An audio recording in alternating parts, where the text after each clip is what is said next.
ये लोग कौन है इसका पता लगाना पड़ेगा कि नहीं लगाना पड़ेगा? तो ये लगाइए जरा पता, कौन लोग हैं जो आदिवासी एकता नहीं होने देना चाहते। अब मान लेते आदिवासी एकता हो जाती है तो परिणाम क्या निकलेगा, यह महत्वपूर्ण बात है। आदिवासी एकता हो जाएगी तो क्या परिणाम निकलेगा, यह महत्वपूर्ण बात है। आदिवासी बोली भाषाओं का विकास होगा, पहला परिणाम निकलेगा। आदिवासी एकता होने पर पहला परिणाम निकलेगा, आदिवासी बोली भाषा का विकास होगा। और आदिवासी बोली भाषा का विकास होगा तो आदिवासी संस्कृति का विकास होगा। सही है? क्योंकि बोली भाषा समझ में आएगा तो ही आदिवासी संस्कृति समझ में आएगा। आदिवासी संस्कृति का विकास होगा तो आदिवासी समाज व्यवस्था का विकास होगा। आदिवासी समाज व्यवस्था का विकास होगा तो सामुदायिक व्यवस्था का विकास होगा। सामुदायिक व्यवस्था का विकास होगा तो आदिवासी धर्म का विकास होगा। और आदिवासी धर्म का विकास होगा तो आदिवासी राज का विकास होगा। और आदिवासी राज का विकास होगा तो आदिवासी टेरिटरी एक हो जाएगी। आपने देखा होगा, पूरे देश का नक्शा देखिए, जहां आदिवासियों की संख्या ज्यादा है वहीं राज्य की बॉर्डर है। यहां से देख लीजिए राजस्थान तक, जहां आदिवासी 90% रहता है वहां राज्य की बॉर्डर है। जहां आदिवासी 80% रहता है वहां जिले की बॉर्डर है। जहां आदिवासी 80% रहता है वहां पंचायत समिति तालुका का बॉर्डर है। ये है कि नहीं है? आपके इलाके में भी होगा। जहां हम सबसे ज्यादा रहते हैं वहीं बॉर्डर होती है। तो आदिवासी राज का विकास होगा तो क्या होगा, आदिवासी टेरिटरी एक हो जाएगी। और आदिवासी टेरिटरी एक हो जाएगी तो इस देश में आदिवासियों के जो मूल हक अधिकार है वो हासिल होंगे। मूल हक अधिकार जिसे 5वीं 6वीं अनुसूची कहते हैं। और जिस दिन 5वीं और 6वीं अनुसूची लागू हो जाएगी, आदिवासी को हक अधिकार मिल जाएगा, उस दिन आदिवासी इस देश का सबसे अमीर आदमी होगा।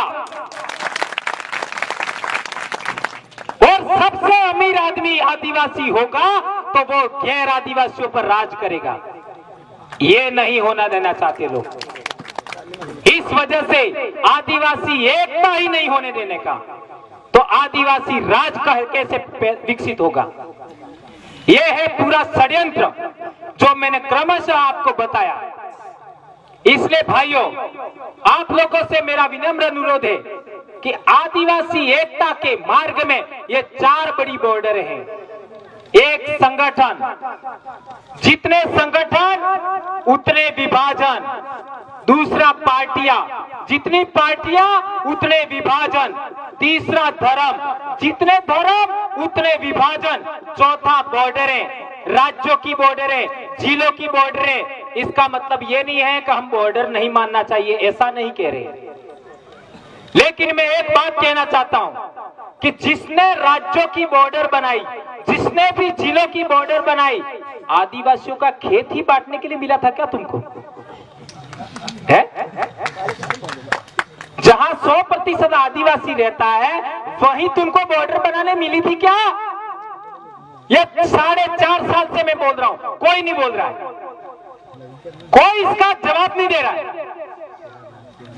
और इसकी वजह से हमारे इलाके में जबरदस्त काम हो रहा है आज की तारीख में।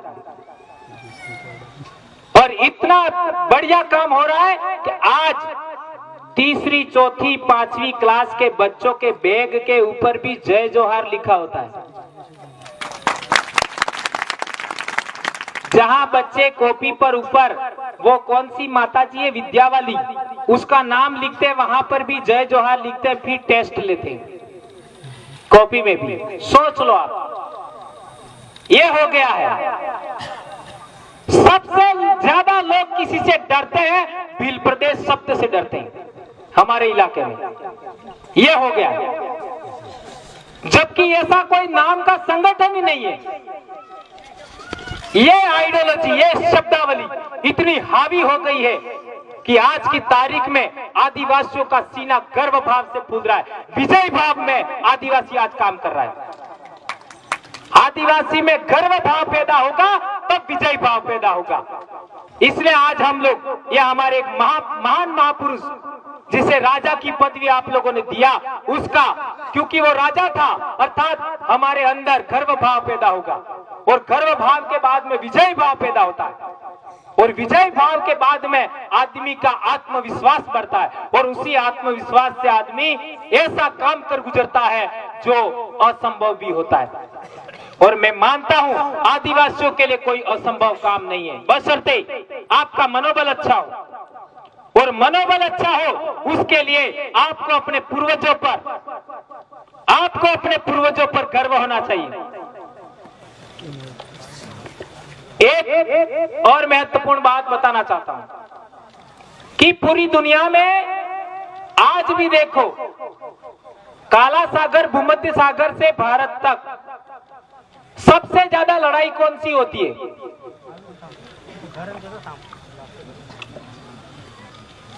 काला सागर का है